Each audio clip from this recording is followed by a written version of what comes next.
La dernière fois, Claire t'a raconté comment Jacob avait trahi son frère et trompé son père. Jacob dit au revoir à sa maman parce que Ésaü était furieux après lui. Il était tellement en colère qu'il avait envie de le tuer.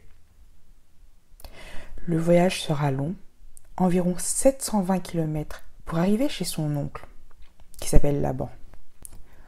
Jusqu'à présent, Jacob ne s'est pas tellement préoccupé de Dieu. Voilà que la nuit tombe. Jacob se doit de dormir à la belle étoile. Il prend une pierre sur laquelle appuyer sa tête. Ouh là là, imagine à quel point ce coussin devait être dur. Mais Jacob est si fatigué qu'il s'endort aussitôt. Pendant son sommeil, il fait un rêve un peu spécial. Il voit une sorte d'escalier ou une échelle qui relie la terre au ciel. Des anges montent au ciel et redescendent par l'échelle. L'Éternel se tient en haut de l'escalier et parle à Jacob. « Je suis l'Éternel, le Dieu d'Abraham et le Dieu d'Isaac. La terre où tu es couché, je te la donnerai, à toi, à tes enfants et aux enfants de leurs enfants. Ils seront aussi nombreux que les grains de poussière sur le sol. » C'est la même promesse que celle faite à Abraham. Tu t'en souviens? Dieu a une autre promesse pour Jacob. Écoute bien. Je suis avec toi et je te garderai partout où tu iras. Je te ramènerai dans ce pays. Je ne t'abandonnerai pas avant d'avoir fait tout cela pour toi. Waouh! Quelle promesse! Est-ce que Jacob mérite tout ça? Bah non. Dieu lui fait ses promesses parce qu'il l'aime. Aucun de nous ne mérite d'être aimé de Dieu. Nous lui avons tous désobéi. Et pourtant, il nous aime malgré ça. Ce rêve qu'a eu Jacob nous fait penser à une chose merveilleuse que Dieu a faite. Il a envoyé son Fils unique, Jésus-Christ, dans ce monde. Contrairement à nous, lui a vécu une vie parfaite qui plaisait à son Père. Tu sais, il a choisi de mourir sur une croix, d'être puni à notre place. Et grâce à ça, on peut aller vers Dieu. Quelque chose d'incroyable s'est produit après sa mort. Jésus est revenu à la vie 3 jours après. Il est ressuscité parce qu'il est le Fils de Dieu. Si tu places toute ta confiance dans le Seigneur Jésus, il t'accordera son pardon. Et crois qu'après cela, tu deviens enfant de Dieu. Tu lui appartiens. Dieu aime tous les hommes. Toi, moi et Jacob. Jacob se réveille bouleversé par ce rêve. Il a peur. Tu te rends compte? Il a été si près de l'Éternel. Il réalise que Dieu sait tout sur lui. Cela le remplit de frayeur. Oh, l'Éternel est sûrement dans ce lieu-ci. Et je ne le savais pas, s'exclame-t-il. Ici est la maison de Dieu. Ici est la porte du ciel. Tôt, le lendemain matin, Jacob prend la pierre qui lui a servi de coussin et la dresse comme un monument. Il verse de l'huile dessus pour marquer l'endroit où un événement extraordinaire lui est arrivé. « J'appellerai cet endroit Béthel, dit-il. Béthel signifie maison de Dieu. C'est l'endroit où Jacob a rencontré Dieu et il fait une promesse. Si Dieu est avec moi et qu'il me donne de la nourriture et des vêtements, et s'il me ramène un jour chez moi, alors l'Éternel sera mon Dieu. » Avant cela, Jacob ne vivait pas du tout pour Dieu. Mais maintenant, il dit « L'Éternel sera mon Dieu ». C'est le début de la vie de Jacob avec Dieu. Toi aussi, tu peux dire aujourd'hui de tout ton cœur « L'Éternel sera mon Dieu ». Demande au Seigneur Jésus de pardonner ton péché et crois que c'est pour ton péché qu'il a été puni. Alors tu deviendras enfant de Dieu. La Bible dit dans Jean 1, verset 12, « Mais à tous ceux qui l'ont reçu, à ceux qui croient en son nom, il a donné le pouvoir de devenir enfants de Dieu. » Lorsque tu auras reçu Jésus-Christ dans ta vie, Dieu commencera à te transformer. Peu à peu, tu penseras comme Dieu veut que tu penses. Et aussi, tu pourras agir comme il le désire. Dieu travaille dans la vie de ses enfants. Jacob ne sera plus jamais le même, car Dieu lui a parlé à Bethel. Après un long voyage, il arrive enfin à destination. Il voit un puits dans un champ et des bergers tout autour. Il s'approche et discute avec eux. Il leur explique un petit peu qu'il recherche Laban. Les bergers lui disent « Voici justement sa fille Rachel avec son troupeau. » Lorsque Rachel arrive au puits, Jacob se présente. « Je suis le fils de Rebecca. » Elle est toute heureuse et court le dire à son père. Lorsque Laban entend cela, lui aussi accourt à la rencontre de Jacob. Puis, il l'invite à venir dans sa maison. Ce soir-là, on échange les nouvelles. Jacob se sent comme chez lui. Laban a 2 filles, Léa et Rachel. Rachel est très jolie et Jacob ne tarde pas à tomber amoureux d'elle. Jacob a déjà passé 1 mois chez son oncle. Un jour, Laban lui dit « Ce n'est pas parce que tu es de ma famille que tu dois travailler chez moi pour rien. Combien voudrais-tu être payé ? Je travaillerai pour toi pendant 7 ans pour avoir Rachel. » Laban semble satisfait. « Je te la donnerai pour femme plutôt qu'à un autre, dit-il. Reste et travaille pour moi. » Jacob pense sans cesse à Rachel. Ses années au service de Laban ne lui semblent pas du tout longs. On ne peut même pas imaginer tout l'amour qu'il avait pour elle. Une fois les 7 ans écoulés, Jacob va trouver Laban. « Donne-moi Rachel maintenant.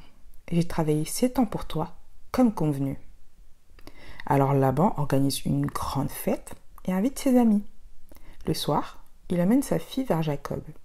Elle porte un voile sur le visage, comme les mariés de cette époque et de ce pays. Et ce soir-là, cette jeune femme devient la femme de Jacob. Mais le lendemain, Jacob se rend compte que sa nouvelle femme n'est pas la belle Rachel, mais sa sœur aînée Léa. Il se met très en colère. Essaye d'imaginer la colère de Jacob à cet instant-là. Laban a trompé Jacob, mais on peut se demander pourquoi Dieu a permis qu'une telle chose arrive. Certainement pour faire comprendre à Jacob combien la tromperie est mauvaise, combien tromper les gens, ça blesse. Évidemment, on se souvient de ce qu'il a fait à son frère et à son père. Jacob est un trompeur. Dieu veut qu'il arrête d'agir ainsi. Parfois, Dieu permet que ses enfants passent par des difficultés pour leur montrer qu'il y a chez eux un péché particulièrement détestable. Si tu aimes le Seigneur Jésus, tu dois accepter que Dieu te place dans certaines situations pour t'enseigner les leçons importantes. Ne te fâche pas contre lui, mais laisse-le agir. Dieu travaille dans la vie de ses enfants. Est-ce que Jacob va changer et cesser de tricher ? Pour l'instant, il est très fâché. « Qu'est-ce que tu m'as fait ? J'ai travaillé 7 ans pour Rachel et tu m'as trompé. » Dans notre pays, nous ne marions jamais la plus jeune fille avant l'aînée, répond Laban. Tu peux aussi épouser Rachel, si tu travailles 7 ans de plus pour l'avoir. Jacob accepte. Il épouse Rachel et continue à être au service de Laban. Peut-être te demandes-tu si c'est possible d'avoir 2 femmes. Dieu n'a jamais voulu que l'homme ait 2 épouses. Cette situation a posé beaucoup de problèmes à Jacob. Des années plus tard, Jacob dit à Laban « J'aimerais retourner chez moi. Donne-moi mes 2 femmes et mes enfants. Tu sais que j'ai travaillé dur et longtemps pour toi. » Mais Laban le supplie de rester. « Je te donnerai le salaire que tu voudras. » De nouveau, Jacob lui dit comment il désire être payé. Cette fois, ils sont d'accord pour que Jacob ait quelques bêtes du troupeau de Laban. Avec les années, Jacob devient un homme riche. Il possède beaucoup de moutons, de chèvres, d'ânes et de chameaux. Jacob passe 20 ans chez Laban. Durant ces années, son oncle l'a trompé plusieurs fois. Dieu apprend à Jacob combien la tricherie est mauvaise. Si tu as confié ta vie à Jésus, Dieu t'enseignera aussi. Il te transformera. car Dieu travaille dans la vie de ses enfants. Progressivement, il te changera et t'aidera à lui obéir de mieux en mieux. Il veut que tu acceptes avec joie ce qu'il t'enseigne et que tu ressembles de plus en plus à Jésus. Dieu passe des années à changer le cœur de Jacob et il veut faire la même chose pour toi. Dieu est très patient. Il a été avec Jacob pendant ses 20 ans. Dieu dit à Jacob, « Retourne dans ton pays et je serai avec toi. » Alors Jacob parla à ses femmes, Rachel et Léa. « Votre père ne me supporte plus. Dieu a été avec moi et m'a donné beaucoup de bonnes choses. Il m'a dit de quitter ce pays avec tout ce que je possède. » Rachel et Léa sont tout de suite d'accord de le suivre. Jacob est encore loin d'être comme Dieu veut qu'il soit. Mais maintenant, il écoute Dieu. Il lui obéit et dit aux autres que Dieu est avec lui. Tu as sans doute, toi aussi, vu des changements dans ta vie depuis que tu as accepté le Seigneur Jésus. Tu ne te comportes plus de la même façon. Dieu travaille dans la vie de ses enfants. Une longue caravane se met en route lorsque Jacob quitte son oncle Laban. Les femmes et les enfants sont sur des chameaux, suivis par d'autres animaux. Il y a également des chariots chargés d'objets. Les serviteurs s'en vont aussi. Jacob se demande sûrement si son frère lui en veut toujours. Il a peur. Il envoie des messagers pour savoir où habite Ésaü. Ils reviennent et font un rapport inquiétant. Ésaü arrive avec 400 hommes. Oh, 400 hommes!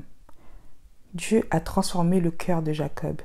Dans cette situation difficile, il décide de prier.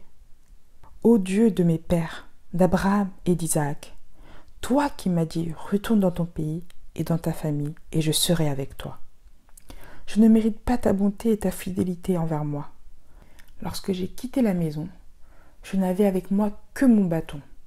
Maintenant, nous sommes nombreux. Je te prie de me délivrer de mon frère Ésaü. J'ai peur pour moi, mes femmes et mes enfants. Alors Jacob rappelle à Dieu la promesse qu'il lui avait faite.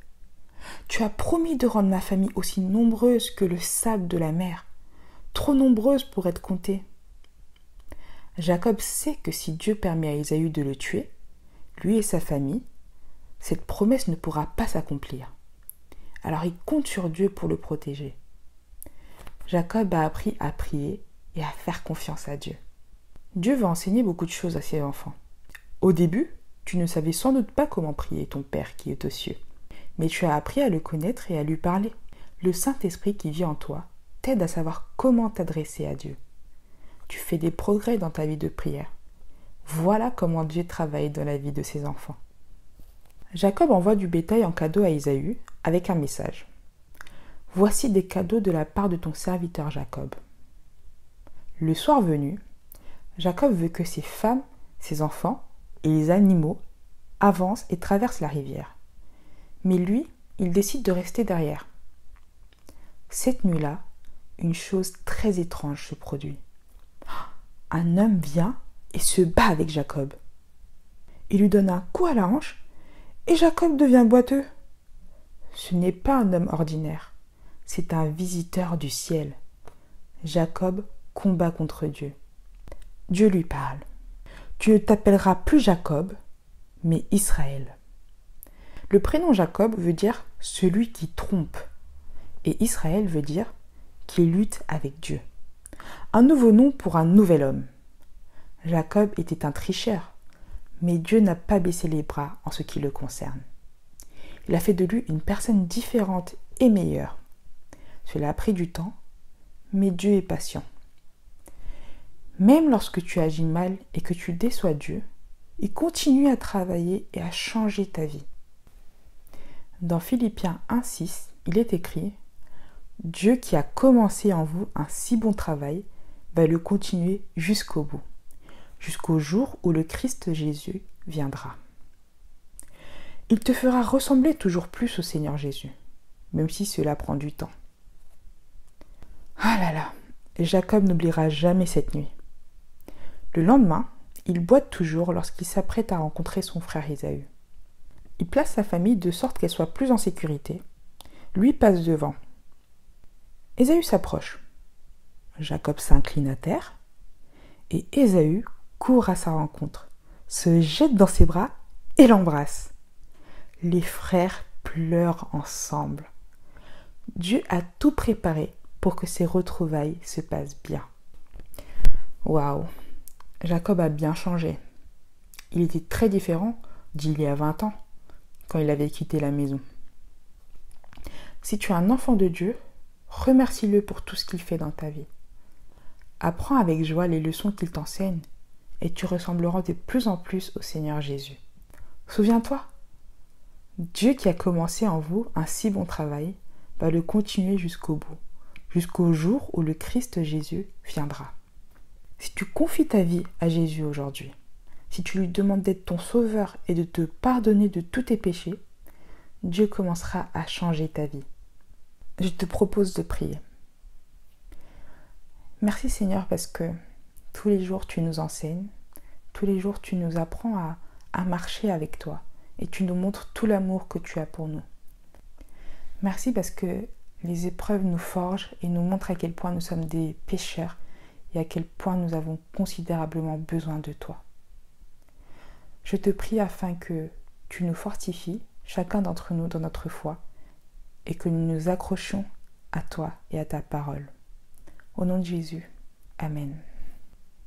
J'espère que cette histoire de Jacob t'aura appris beaucoup de choses et je te fais de gros bisous.